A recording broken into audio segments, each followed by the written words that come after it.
Hi guys, and welcome back to your Teams page for pre-algebra. So last week was week 5. This week is going to be week 6. You'll see the same sort of announcement that you did last week, but with week 6 and the dates for this week. I do have to see some work before Friday. If I don't see work from you guys before Friday at 3 p.m., I have to enter into the form that you were inactive this week. So even if you do just one thing, like look at your assignment before Friday, then I can mark you here for the week. But I need you to do that before Friday at 3. So I'm going to go through this week's sway. We are going to start translations or transformations part 1 because there's all these different kinds of movements of a shape or transformations, and I could only fit 2 into this week. So your first one is translations, and that's moving a shape somewhere, either side to side or up or down. So there's a video that you'll watch on how to figure out what you're doing with that.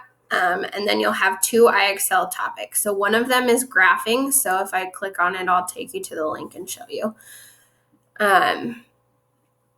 The first one, it'll give you a point, and then you'll have to graph it. So it says translate 3 units up. So that means I just take this dot and go 1, 2, 3, put a dot where it will be now, and hit submit. So it'll get harder and it'll give you shapes, but you're just looking, is it going left or right, up or down, and then graph it for that one.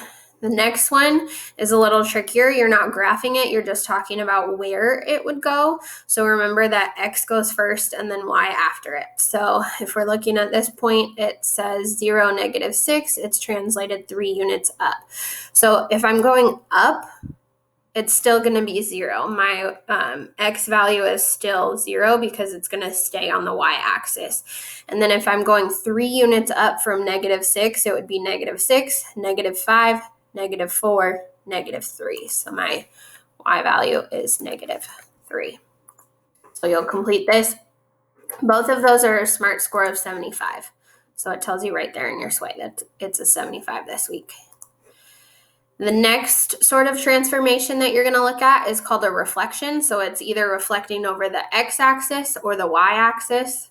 And there's a video that explains how and what that looks like. And then you guys have 2 topics in IXL that are almost exactly the same, but just dealing with reflections instead of translations. And the last thing for this week is a 4-question form.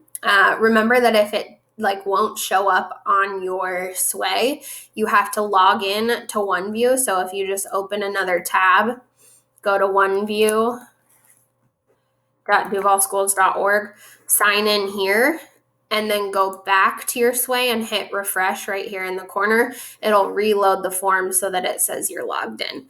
And if you guys have any questions, you can come find me on the Southside Homeroom Teams page in the math channel every day from 12 to 1. If you have any questions, you can also email me, or on our Teams page, you can go to Ask Miss Sater Questions, type your question there, and I usually respond within the hour, as long as it's not after 4 p.m. I miss you guys. I hope you're all doing well, and I know you'll do fantastic on your work this week. Bye, guys.